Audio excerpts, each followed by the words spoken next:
gonna wait for people to get on here. I'm gonna talk about the story of my first vehicle.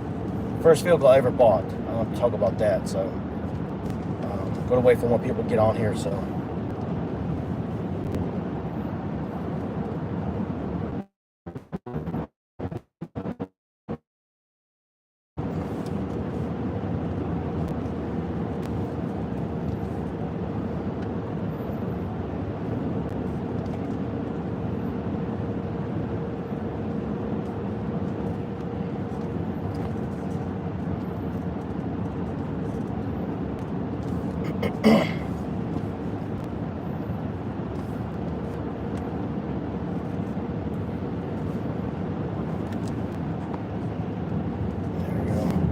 Adjust the camera just a little bit. It's a little dark in here, but it's all right. Slow down here, sports zone.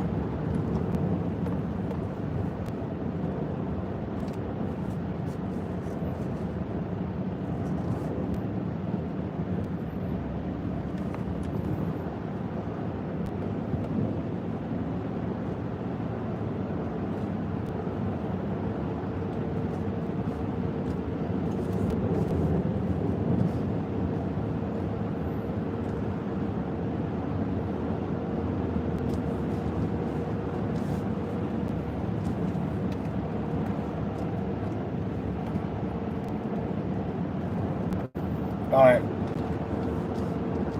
In case people don't hear about my first vehicle, ways.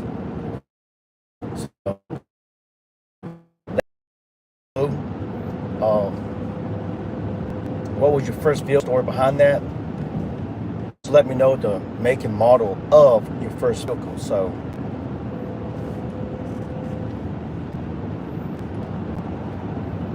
I'm gonna let more people get on here very quick. Hopefully somebody will get on here. So.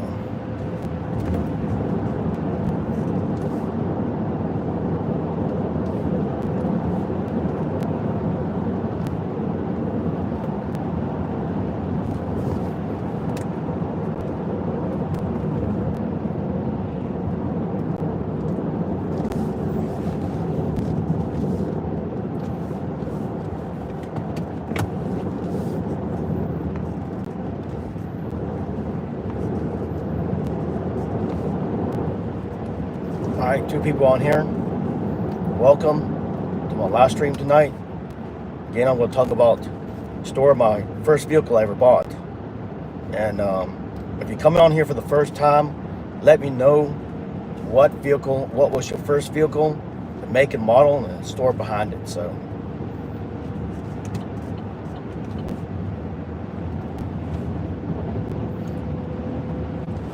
And also, if you're here the first time ever, you come across this live stream or this video, please, subscribe to my YouTube channel and turn on all notifications so you won't miss out on any of my future posts. And also check me out on Instagram at Far Out Fact and Fiction, and follow my Instagram page as well. So.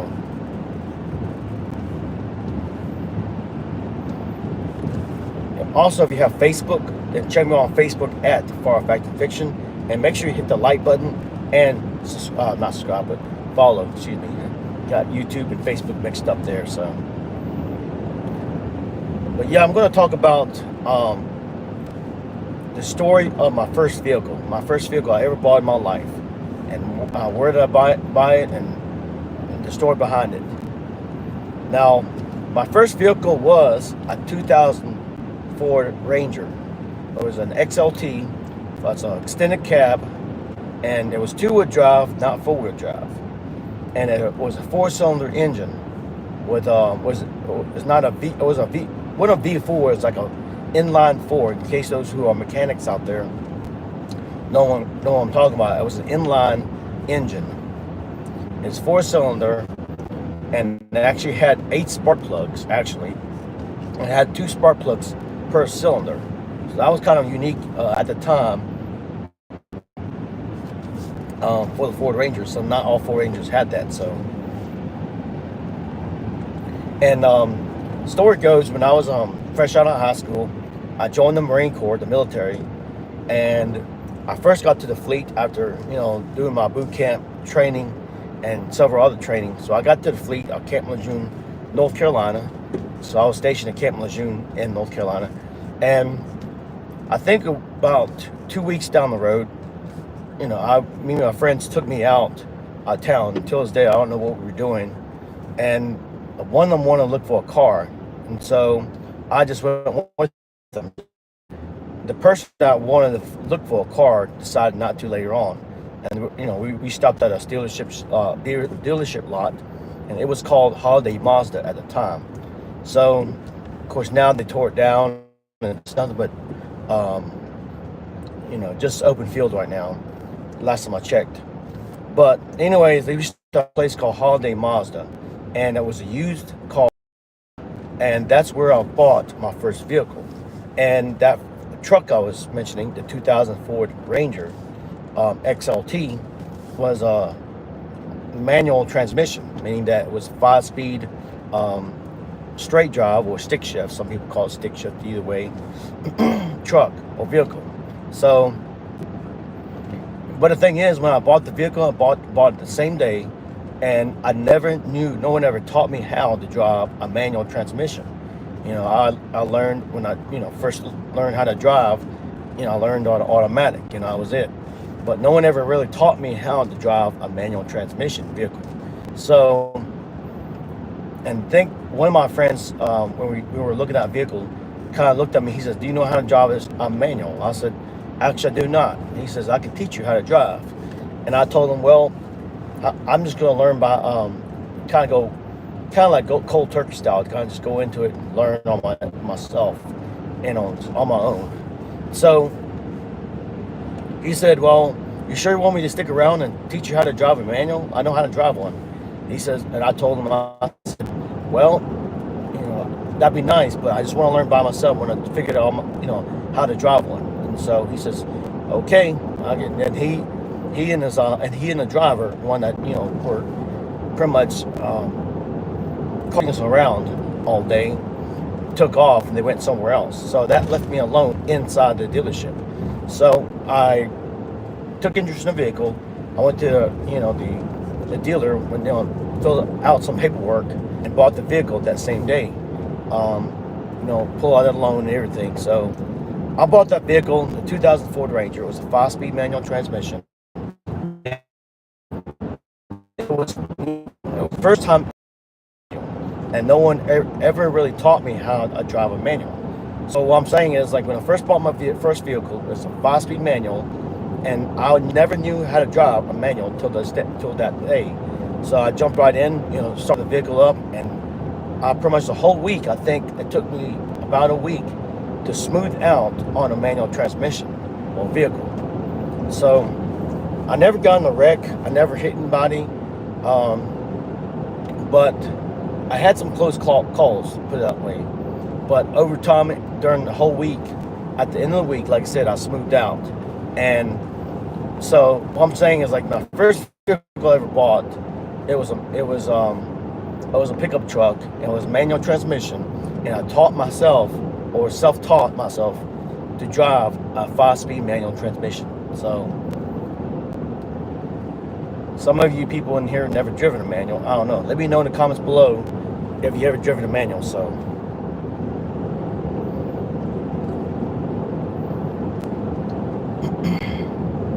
but that was my story of my first vehicle. Again, my first vehicle was a 2000 Ford Ranger. I bought that in Jacksonville, North Carolina, and it was a 5-speed transmission, which when I bought it, that same day, I never knew how to drive a manual.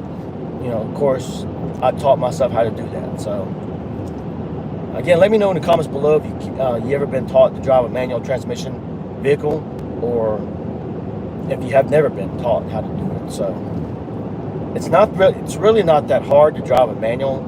And now, especially this day and age right now, all cars are going to be automatic. I think the only few cars or vehicles in the automobile industry that's going to be manual transmission or straight drive or stick shift, whatever you want to call it.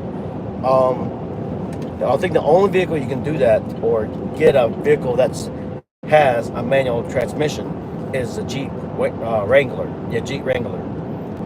But I don't know if any other vehicle you can get that nowadays that is going to have a manual. So nowadays all vehicles are going to be automatic.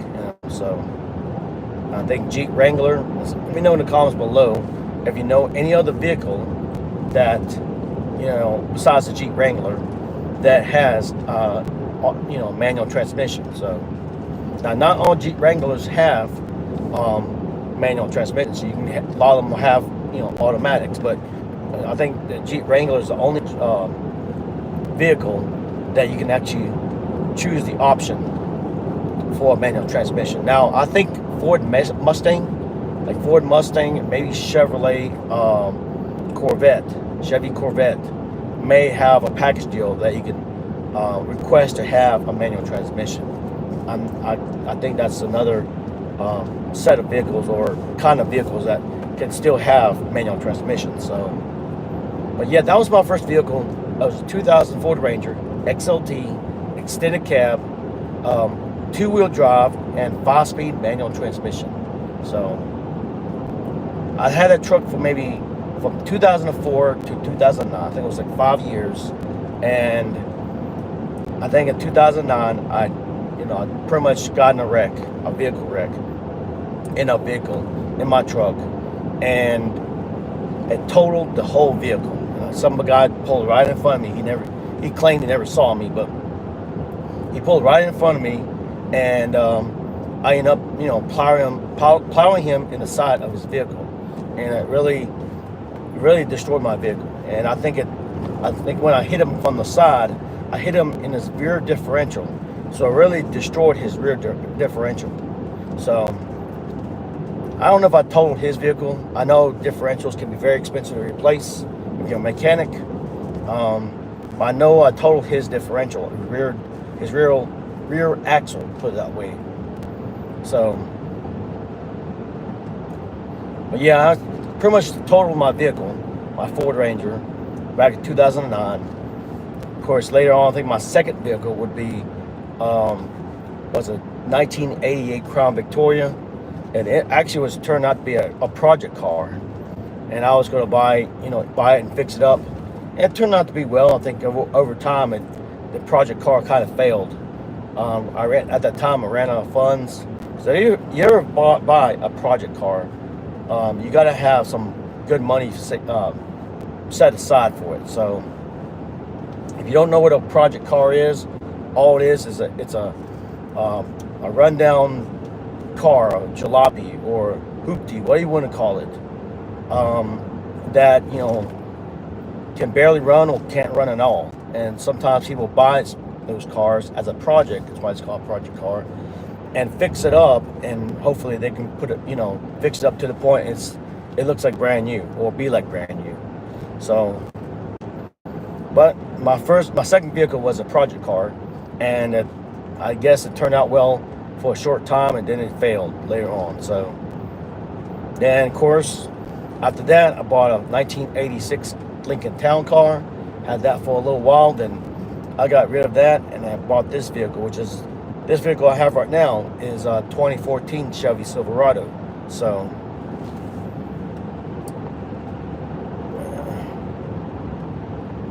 oh really? I didn't know that. BMWs, yeah, I'm assuming so. BMWs can have that option as well. I didn't think about that. I know Jeep Wrangler, I know what was that? Ford Mustang and Chevy Corvette is some of the few cars you can actually get the manual option, but I didn't know BMW can do that. There are probably other cars as well. I just don't know on top of my head. Now I am definitely a Jeep Wrangler. I love Jeep Wrangler. Now, as much of a Jeep Wrangler fan, I do like the Ford Bronco, the new one that just came out. So some people don't like it, but I like it. So,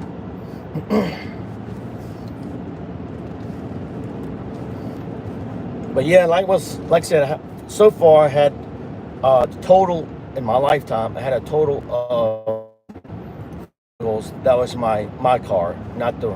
You don't. Of course, you don't count the car that you drove as a teenager when your mom and dad had you drive, but not that. I'm talking about your own bought and you know owned. So overall, I owned over 4 vehicles. Well, first one was a 2000 Ford Ranger XLT 5-speed manual transmission, and the other one, second one, was of course, the 1988 Crown Vic or Crown Victoria. It was a 5.0 engine. It was not a police package, but it was a 5.0 engine, and it was a fine car. Again, it was a project car, and again, if you ever have a project car, you got to have a lot of money, because it does cost to fix up a vehicle. So, and that was my first ever project car, that 1988 Crown Victoria. And of course, my third one was the 1986 Lincoln Town Car, which was a nice car. It had a 5.0, same engine block as the Ford Crown Victoria. So, of course, got rid of that, and this is currently the one I'm driving right now. It's my 4th vehicle. So, now I am thinking about maybe someday, I don't know, either selling this vehicle or buying another vehicle. Now, I may buy a camper van, because I love to travel, and I may get me a commercial van and convert it to a camper, because it's cheap. It's really cheaper that way. So I may do that. I may buy a van, a utility van or a contract van, and convert it into a camper van.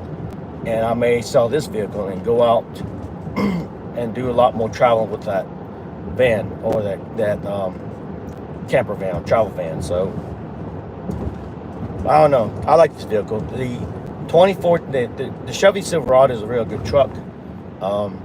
This one, the one I'm driving right now, this 2014 Chevy Silverado, is actually a contract vehicle. In case you guys don't know what a contract vehicle is pretty much a vehicle that's made for commercial use. Either businesses buy it, or companies buy it, like Norfolk Southern, and other companies will buy it for business, for use for business. And a lot of times these contract vans are cheaper to buy than say an ordinary vehicle, because like this, for this vehicle, it does not have a CD player, it does not have Bluetooth, it does, it has a radio, but that's it. And a lot of times contract vans are very simple. They don't have the accessories what a normal vehicle have, because they're mainly used for business use, and the use of either the city buys them or sometimes the state buys them. So this truck I'm driving right now is a Silverado. I'm driving right now. I bought it a long time ago. It was a contract vehicle, and it was cheaper at the time because it's 2-wheel drive. Because if you have 2-wheel versus 4-wheel drive vehicle, a 2-wheel drive is a lot cheaper. So, but yeah, it's a nice truck. So it is not extended cab, and it's not 4-wheel drive. So, but yeah, I like it. It's my 4th vehicle, and I do kind of miss my first vehicle. So, but that's the extent of this vehicle live stream. My first vehicle was the 2004 Chevy 2004 Ford Ranger. Got my trucks mixed up, and till this day I do kind of miss the vehicle. I still think about it once in a while, and it's just one of those things that I cherish. It's a memory. I had a lot of memories with that vehicle, and sometimes you go back and think about your first vehicle, and sometimes you wish you had it sometimes.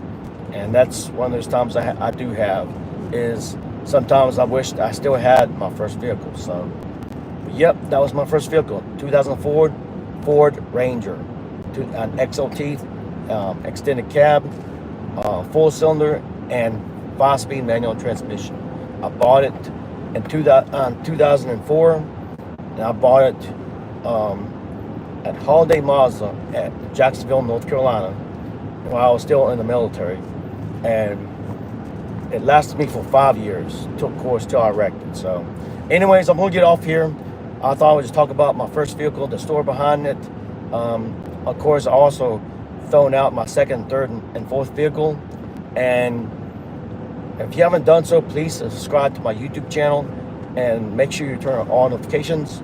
And if you have Facebook, then check me on Facebook at Far Factor Fiction, and make sure you hit the like button and follow. And also, if you have Instagram, please check me on Instagram at and make sure you follow my Instagram page as well. So anyways, I'll see you guys in another video, and thank you for coming again.